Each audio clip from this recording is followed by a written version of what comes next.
Father's Day 1995, an evangelist named Steve Hill was invited here to براونزڤيل Assembly of God for one Sunday morning service. What took place that morning would eventually not just change this church, but over 3.5 million lives. Over 150,000 souls would be reborn in the revival that would take place here. You see, when Steve came, he shared that morning, "I will remember the wonders of the Lord."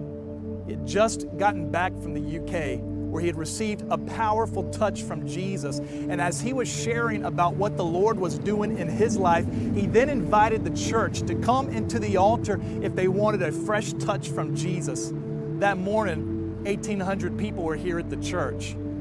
Nearly half came down. As Steve began to lay hands on them, and he'd just pray in a simple prayer, touch, more, fire. The power of God began to go through them.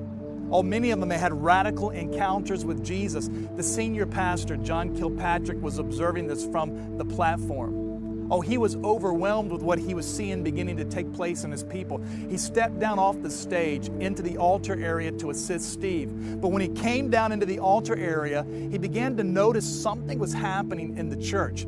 He said he felt like there was something swirling around his feet. At first, he thought it might be the air conditioner was broken, but he noticed it was difficult for him to move, almost as if he was wading through the water. He then heard what he described as a sound, as if wind was being blown across the microphone. He thought it was coming from the speaker cluster above his head, but as he looked up, he noticed the sound wasn't coming from there. It was coming from behind him, the back of the sanctuary. As he looked back in his mind's eye, he could see as almost a window in heaven opened up, and this flood of water just kind of entered into the church. It hit the stage, cascading down the steps. It came right between his legs, nearly knocking him over. Usher came to their pastor to help assist because they noticed he was struggling. He asked to go to the pulpit.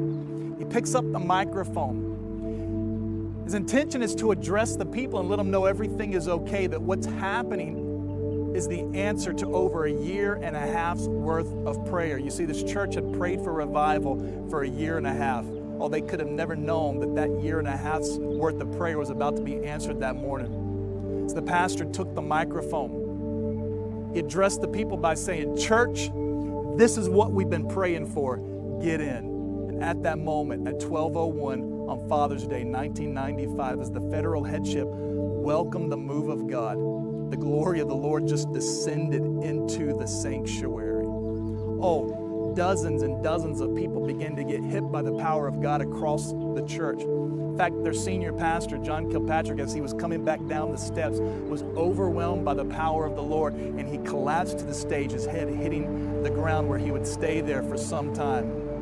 Oh, that service was supposed to be over at noon.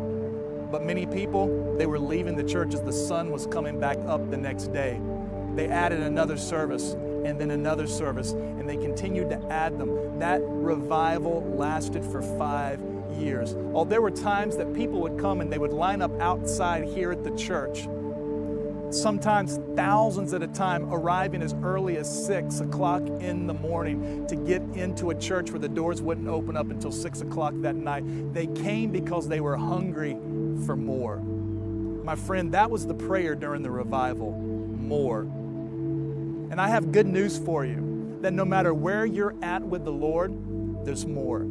I promise you that He's always ready to be able to visit those who are hungry and thirsty for more. He says, "Come to me and I'll give you rest. Come to me and ask for water and I will give you a spring that wells up to eternal life." He's the one who promises abundant life. So I promise you, my friend, there's always more.